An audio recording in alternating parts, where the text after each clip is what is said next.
But in essence, in the second session, what we really want to do is to try and draw out of Genesis 1 to 11 some of the major theological themes, and also try and drop that here and there into today, to see how that applies to us and to see what implications that has for us. And in essence, Genesis is the story of origins. Genesis itself means origin, the book of beginnings, and it really relates the story of the origin of the world and of the human race, of sin, and of the Jewish nation and God's relationship with the Jewish nation. And as Gabe said, it begins with the words in the beginning. And the picture that we see in creation is of God not just creating, but using order in the way that He created. And it's quite ironic that as we think about this, the non-believer has an issue with me believing in a prime starter, in a God who is personal and who created the boom out of nothing. And yet, his choice is to believe that something came out of nothing. And I think that's just the first primary point we need to really remember, is that it is literally impossible to believe that something came out of nothing. And our starting point, as is the fourth word of the Bible, is God Himself. And we'll, in a minute, we'll just have a brief look at how big He is. But the debate that surrounds creation rages on in terms of how it happened, in terms of the starting point. And it's also interesting that a lot of the other creation accounts that were written in Sumerian literature and Babylonian literature have multiple different stories, but none of them are as unique as the Bible's account of creation. And this is interesting because what Genesis in essence attempts to do through what Moses wrote under the inspiration of the Holy Spirit is to bring clarity and truth to lies that were going around at the time about creation stories. And in the Babylonian account, by way of example, the way that it was written was to try and make Babylon and the civilization of Babylonia the civic and the intellectual center of the world, and nothing in reference to God, nothing in reference to Creator, everything around the civilization. And we see so many significant differences between the biblical account and others. And here are the ones that make the Bible unique. The Bible's account of creation unique. First of all, there is only one God. It's interesting that in some of the other accounts, it's fascinating that there are multiple gods who are arguing and fighting about what is going to be created next, who is in charge of what. And if you think about the way that creation happened, there's no way that order can come out of such chaos. So again, Genesis speaks truth into the chaos of the belief of the day. And there's no purpose in creation that is made out of arguments between multiple gods. The other thing is that, very simply, the sun and the moon are created elements. They are not gods in their own right, which were worshipped previously. The second thing is that God is personal. This God of the Bible is personal, and He is relational. And He created people in His own image. And we call that Imago Dei. And what proof do we have that He created? And again, this is fascinating. When Paul writes to the Romans, he writes these words. And this verse today is so much more significant than I think we often even give it credit for. Because Romans 1:19 says, "For what can be known about God is plain to the people of the world, because God has shown it to them." It actually states that God has revealed His own nature to people in what He has made. It says, "For His invisible attributes, namely His eternal power and divine nature, have been clearly perceived." He's saying that it's possible to perceive God through creation, ever since the creation of the world, in the things that have been made. So they are without excuse.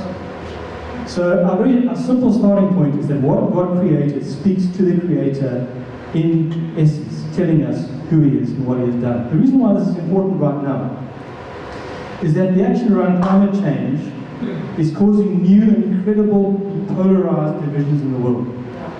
And the bottom line is, should we care for the planet? Should we care for the earth? Of course we should. And one point here, I think historically, some of what Christendom has done has not served the cause of looking after our planet. Because as Gabe was saying, if you take two parts of that gospel, we can say, well, who cares? There's a new heaven and a new earth coming. We can wreck this one. It doesn't matter. However, we go back to the Garden of Eden. We were given the job to do what? To steward the earth on behalf of its creator. But a lot of the social activism now is reacting to a lot of that attitude of we can use it, we can abuse it because there's another one coming. And our job, Christians, should be leading in managing and loving our earth. Yet often we are not. And the problem now, as social activists put the planet first, what do we end up doing? We invert the pyramid and we worship what was created. We end up worshipping. So, yes, we must look after the planet, but we must do it for the right reasons. He created it, we are stewarding it. We need to give it back to Him the way we found it. The third thing is that God is omnipotent, He is all-powerful. So there's no fight going on, there's no disunity, there's no decision that has to be made in consultation with another. He only has to speak and creation comes into being. The fourth thing is that there is perfect unity in the Godhead of the Trinity. Father, Son, and Holy Spirit. And there's no confusion. There's perfection in planning, there's perfection in decision making, there's perfection in execution of everything that is done. The fifth thing is that it's human sin and not divine annoyance that prompts the flood. The one fascinating thing is that one of the origin stories, and this is either the Babylonian or Sumerian account, is that the gods were very tired of the noise that the humans were making. And so they brought the flood to shut them up. So again, no mention about sin, but mention about annoyance because the gods were tired of all the noise. It's just quite ridiculous in terms of how those stories came about. And these principles, which emerge so clearly in Genesis 1-11, especially in the creation accounts, are truths that run through the entirety of Scripture. This is incredibly important. The unity of God is fundamental to Christocentric biblical theology, because there are certain lenses that we should read the Bible through, and that is one of them. There's unity in the Godhead, there's a plan, there is a purpose in the created order, and we are a big, big part of that. And looking at creation, let's have a look at this list that comes up. It's interesting again how God ordered creation, because what He did was, on days 1, 2, and 3, He created the locations first. And then days 4, 5, and 6, He populated those locations. So in day 1, light and dark. Day 2, sea and sky. Day 3, the fertile earth. And then day 4, He populated the light and dark with lights, sun and moon. Interestingly again, the biblical reference is to He populated them with lights of day and night. The reason being, a lot of the other nations were worshipping them as sun and moon. So the Bible doesn't say sun and moon, it says light and dark. The lights of day and night. Then the fish and the birds, which populated sea and sky, and land animals, and then mankind. And again, in the pattern that we understand it, He rested.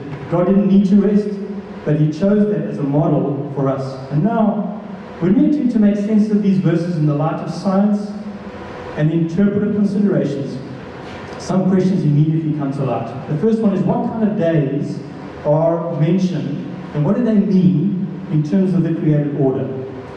And scriptures that come to light now, and these are very important, is that Psalm 90 verse 4 says, for 1,000 years in your sight are but as yesterday when it is past, or as a watch in the night. And 2 Peter 3 verse 8, but do not overlook this one fact, beloved, that with the Lord 1 day is as 1,000 years, and 1,000 years is as 1 day. And as we look at Creation Week, there are different ways that have been used to try and interpret what these days mean. And the important thing to note as we go through these, not one of them changes any interpretation of the created week. None of them do. These are just ways of possibly understanding it and possibly trying to make sense of how it is spoken to us. The first one, very simply, if you're a young earth creationist, this would be your position. Because this is stated as very simply a normal week as we understand it, 6 days and 24 hours, and on day 1, day 2, day 3, day 4, day 5. Very simple. And the thing is, we need to be a little bit careful with this, because this is one version of what is called concordism, where you are literally taking the literal word of the Bible and interpreting that in its plainest English and taking that immediately on without looking deeper at what other meanings might be. So it doesn't mean that it's wrong, but the other evidence that we have a look at would indicate that there are longer terms involved. So this can get us into trouble now and again. Then the second one is something called the day-age reading. What this means, in essence, is that there are infinite periods of time which represent each day. So it doesn't really matter how long they are, but the order is there, but the length of each day could be absolutely infinite. And even in ancient times, there was some agreement between biblical scholars that the word day could mean an extended period of time. So it's important just for us to understand that. The third interpretation of the creation week is called the analogical days view. And this is similar to the previous one, but here God's work days are not the same length as ours, but they are sequential, and they represent periods of God's supernatural activity when He is creating. So it's relatively similar to point 2, but not exactly the same. The last one is that it's seen as a literary device, simply for that Moses wrote to try and help us understand that there was a process in creation.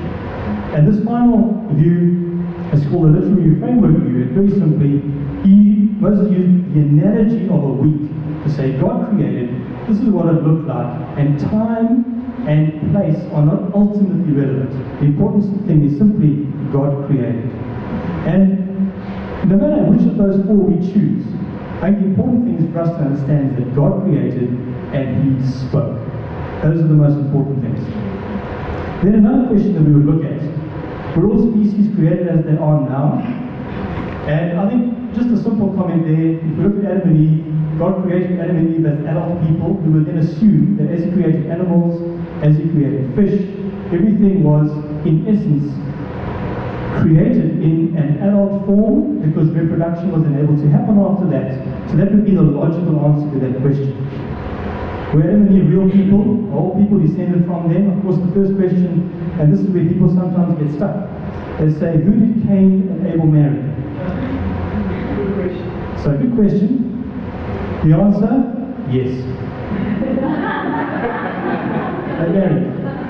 But the simple answer to that question is, the narrative in Genesis does not try to answer every single question. It cannot name every single person that ever lived on the face of the earth. Even the genealogies, if you follow those down, do not necessarily enumerate every single person that came through a family line. So that's not something, again, for us to get hooked up on. But there are lots of questions that, again, God created, and only His spoken word was necessary with His power to create. Let's remember at this point as well, God mentioned the Trinity. The Son, Jesus, was the agent of creation, with the Spirit who was also present. And the incredible thing that we must remember is that creation was brought into being, ultimately, to display the glory of God. We have to remember that. And His purpose was ultimately for that to be a display of His creative power, of His personal nature reflected in us. And the question is, can science then be welcomed into the arena of Genesis and the account of creation? Now, if we think about the job that science is meant to do, science is meant to take the world, it's meant to view the world through a lens, it's then meant to discover the reality of the world, it's meant to document that, and it's meant to publish it. There is no reason for us as Christians to fear science. Because all science can ultimately do is it can reveal more and more about what God has done, about who He is, and what He has created. I think this is something that is so important. Where we get stuck very often is that if there is science that is dishonest, and I use the theory of evolution, of man evolving from animals as an example of dishonest science. Because gaps are being filled where they are not. And where there is dishonest science, Christians get very nervous, they get very scared, and they reject it immediately. So they say, science cannot come in here, we cannot even engage it. But ultimately, truthful and honest science can only reveal more and more about God. And ultimately, science and the Bible are compatible, because they both reveal the truth about the world. Very simple. And please understand, I'm not placing the Bible and science on the same level. The Bible is infallible. God's word is utterly infallible. Science is fallible. Let's remember that. Okay? But one example just of where these two intersect is, I'm sure you came across, you must have heard of the recent photograph that's been taken of the black hole for the first time ever. This is a few weeks ago. And this story is absolutely mind-blowing, because this, we got it up on the screen, here it is. That is a picture of what's called the M87 galaxy. Now that galaxy is 55 million light years from Earth. Now as we know, 1 light year is the distance that light can travel in 1 year. It's further than Meisner, a little bit. It's incredibly far. This galaxy is 55 million light years from Earth. So as I looked at this, and I was blown away, and that tail, you can read the little bits and pieces of it. The tail from that black hole is 1,000 light years long, and they managed to take a photograph of this thing. Now as I thought about that, I thought, okay, 55 million light years away, so that means that we live in quite a big space. So how big then is the observable universe? If we've taken a photograph that far, how far have we seen? So I Googled that, and Google has an answer, and that answer is 93 billion light years, diameter of the observable universe. Now, at that point, I just had to get up and take a walk, because first of all, I couldn't make sense of the maths. But God created a space 93 billion light years wide. And you tell me this came from nothing? I mean, it's just ridiculous. But God is omnipotent. He is all powerful. I cannot fathom how powerful He is. That He created that He holds it in His hand, and yet He created you and me out of His choice, because He wants a relationship with us. And that brings us to humans. The key pillar for us to have set in place, we were the pinnacle of God's creation, which is absolutely incredible to think about. And we call this Imago Dei. We are created in the image of God. In Genesis 1:26 says, then God said, let us make man in our image and after our likeness. And it's clear that Adam and Eve are presented as real people. Because for them to have disobeyed and sinned, they had to be real people to commit and commission the initiation of sin.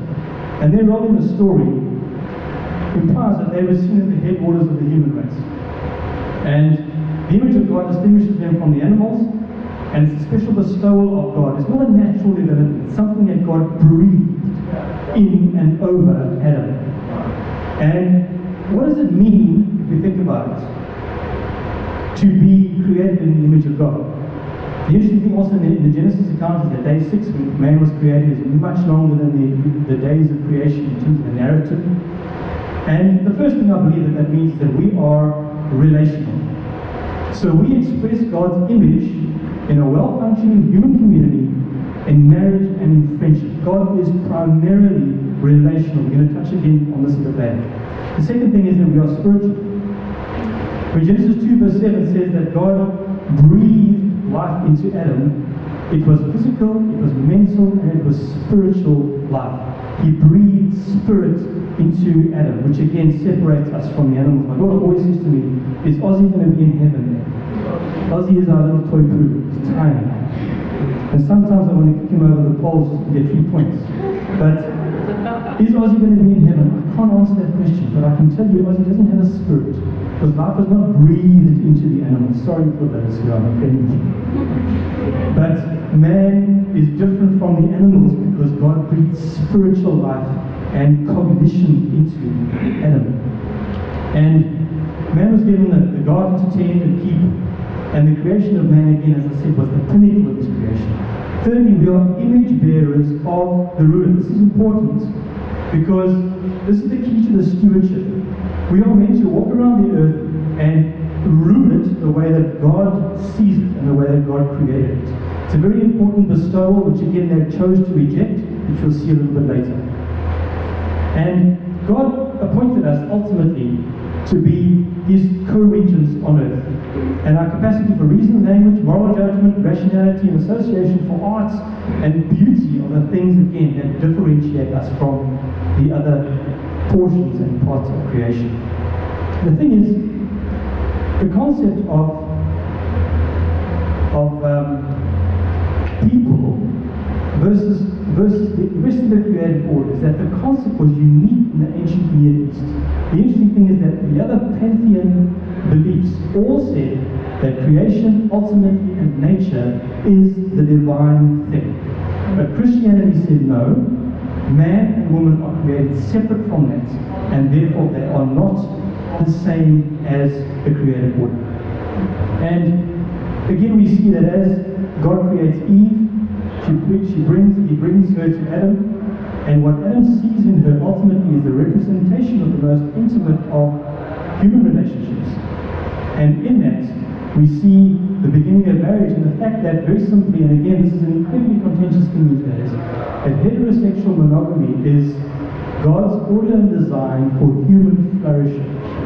And ultimately, that is the way that he originally designed it. If we move on to the subject of original sin, in essence, Adam and Eve received the first covenant given to them by God on behalf of all humankind, and this is what it looked like. In Genesis 2:16, Moses writes, "And the Lord God commanded the man, saying, You must surely eat of every tree of the garden, but of the tree of the knowledge of good and evil you shall not eat, for in the day that you eat of it you shall surely die." And just by way of, not wanting to apportion blame or anything, but the command to not eat of that tree was given exclusively to the man.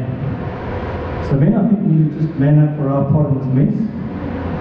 But the other part of it, ladies, you're not all scot-free, because ultimately who was it who pulled an ate? So both of us, I'm afraid, we're all involved here. But the bottom line is, the reason why I mentioned the man is that Adam failed to guard and keep the garden, first of all. And secondly, he failed to look after the woman who was entrusted to him. Because he had two jobs. And ultimately, he reneged on both. And so Adam and Eve together, they had royal and they had priestly duties. They had royal duties as image bearers. They had priestly duties as tenders of that garden. And by choice, they abandoned them both. The radical disobedience, obviously, that severely impacted creation, the harmonious order of what God created. And this is the birth. This is ultimately where pain, sickness, and death were born, and suddenly entered the world. It's incredibly important as well to remember that the devastation caused by the rebellion and the seriousness of that, when we place this in the context of the earth being God's dwelling place. And this is something that I think is often missed and often forgotten in our daily life. Even though Genesis does not contain a completely developed Christology, the seeds which point to Christ are already promised by the Father in Genesis. They're illustrated in the life of Israel. But the promise begins in Genesis with God telling Abraham that he is going to become a great nation. And why a nation? Because a nation is a gathering ultimately of people, of masses and masses of people. And he said that they will be blessed through a future king. And the important thing about this is that ultimately, why a nation was because God wanted to live with his people. He wanted to create humans, and he wanted to live with them. We see in the Garden of Eden that God is there with Adam. He is in communion with him, he is talking to him, and Adam breaks the relationship. Ultimately then, Israel goes out. God chooses Israel as a nation through Abraham.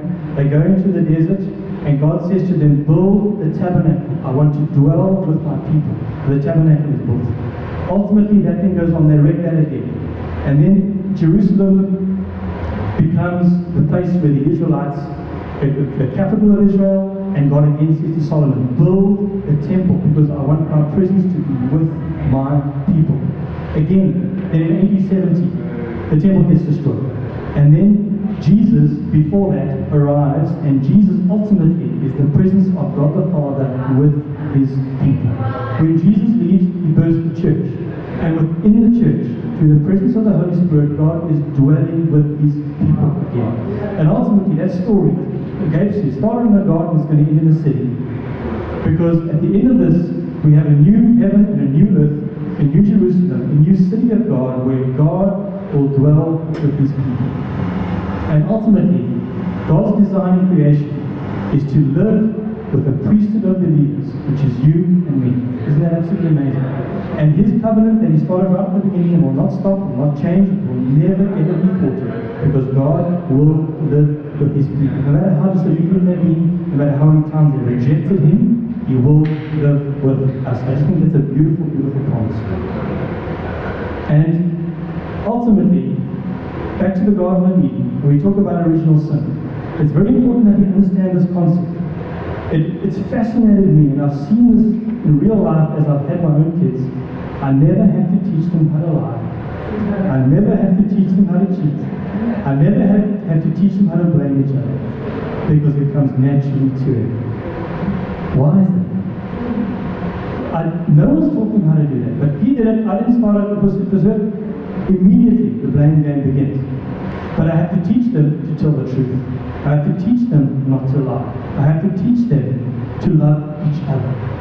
The reason, very simply, is original sin. So we understand this in the following manner. Through Adam's sin, every generation, every person born after that is born with sin inherently inside of them. I thought my two children were the first born since Adam with no sin, but I soon found out that wasn't true. But not only do they have sin inside of them, they confirm that identity by sinning themselves. So ultimately, as the scripture says, everybody has fallen short of the glory of God. We are all sinners. But we have to understand what original sin means. We can never claim to be without sin. There are people today who claim to be walking around and are sin-free. It is absolutely impossible. Only Jesus lived without sin. And when we look back at what happened in the Garden of Eden, ultimately the incredible thing is the lineage and the story about God wanting to dwell with his people. Already the promise of the Savior was given even as God pronounced the curse over the serpent. Because in Genesis 3:15, God said, I will put enmity between you and the woman, between the serpent and the woman. He said, between your offspring and her offspring. So the devil's offspring and the woman's offspring, ultimately being Jesus. He shall bruise your head. In other words, it will be a mortal blow. But you will bruise his heel, because you will kill him, but he will rise again. But that promise, that covenant promise of redemption and restoration already in Genesis 3 is evident. But then, as we look at the story further, Adam and Eve are then banished from the garden, and ultimately Cain and Abel are born. And we saw the story here. Cain is upset because of God favored Abel's offering over Cain. But the key lesson here is not one about jealousy. The key message here is one about mastery over sin. And the Bible talks about sin that is constantly crouching at our door. And God warned Cain to be in control of his emotions, but he let them get out of control, and ultimately he could not master sin and he killed his brother. And this picture of Cain, what I found actually incredible again, in God's economy, even as God is judging Cain, and the curse that Cain had was that the ground would never again be fruitful for him, which meant he became a wanderer of the earth. He could not farm, he could not do anything, he could not look after himself. But even in that way, God knew that as Cain wandered around the earth, when the story of him murdering Abel would come out, it might be dangerous for Cain. Somebody might want to murder him in revenge. So God places a mark of some sort on Cain, which ultimately says nobody can touch this man. God's unbelievable justice and yet his incredible grace says, you have murdered your brother, and this was the first murder that brought into the world, and yet I will protect you for the rest of your days, even with the curse that has been placed over you. Absolutely incredible. And the thing about the ultimate issue with original sin that we need to remember too is that our sin has ultimately affected the fertility of the earth. And again, that is the reason why we have to protect it. Since Cain's particular curse that was over his life meant that there was no fertile ground for him to actually even grow fruit from. But ultimately, we need to remember how to care for God's creation. And now, ultimately, the Earth's population grows, the conditions of people's hearts does not improve, and then Noah is born. And now we have a look at the conditions then. And this is in Genesis chapter 6, verse 5. And we're moving now towards Noah and the flood. The Lord saw that the wickedness of man was great in the earth, and that every intention of the thoughts of his heart was only evil continually. And the Lord regretted that he had made man on the earth. It grieved him to his heart. So the Lord said, I will blot out man whom I have created from the face of the land, man, animals, and creeping things, birds of the heavens, for I am sorry that I have made them. But Noah found favor in the eyes of the Lord. And ultimately, Noah's story is also very useful because I can explain to my children what happened to the dinosaurs and the unicorns. Because ultimately, who's going to notice if they left a bit early? But whatever's left didn't make it. Because I get those questions a lot. Where are the dinosaurs? There? But the incredible thing, and this is a very sad and profound thought, is that in the flood, God actually reversed what he has done in creation. He reversed the created order and destroyed what he had himself created. And it's incredible when I think of that juxtaposed with what Gabe was saying about that moment on the cross where Jesus became the curse. We see here, imagine the heart of the Father when the flood came, that he's destroying what he himself had created. And in Jesus died to accept the curse of those who had sinned. And his intention was to start again, to start with hearts that were clean. Noah had been found to be somebody who had God's favor. And so, ultimately, chapter 8 begins with the words, but God remembered Noah. And again, the illustration is God chose Noah for this purpose. He remembered him, and he remembered his covenant with Noah. And ultimately, the population begins to grow again through Noah's life.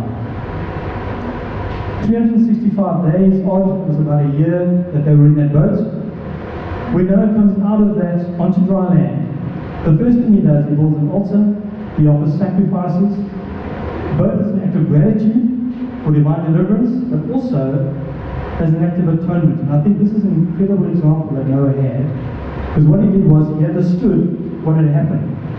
So he made atonement for the sins of the people, and he gave sacrifices to God ultimately because that was necessary in terms of the law that he understood. And now the last thing, just in closing, and Gabe touched on this, humankind at the rebellion at Babylon or Babel. The interesting thing in this is that I think I see such a reflection in terms of our modern lifestyle.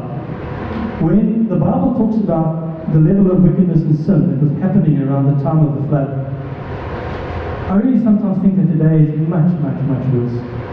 You know, the way that our cultures are living, they really, really are shaking a fist at God. They're going their own way. The world is living the way that it wants to. It doesn't really care about even listening to the message of the gospel. And very often this is reflected even in ourselves. And we won't read the whole story because we haven't got time for that. But ultimately, man said, we can become greater than what we look like, greater than what we even think we are. We will build a city, and we will ultimately get to the dominion of where God is. We want to get to the place where God is.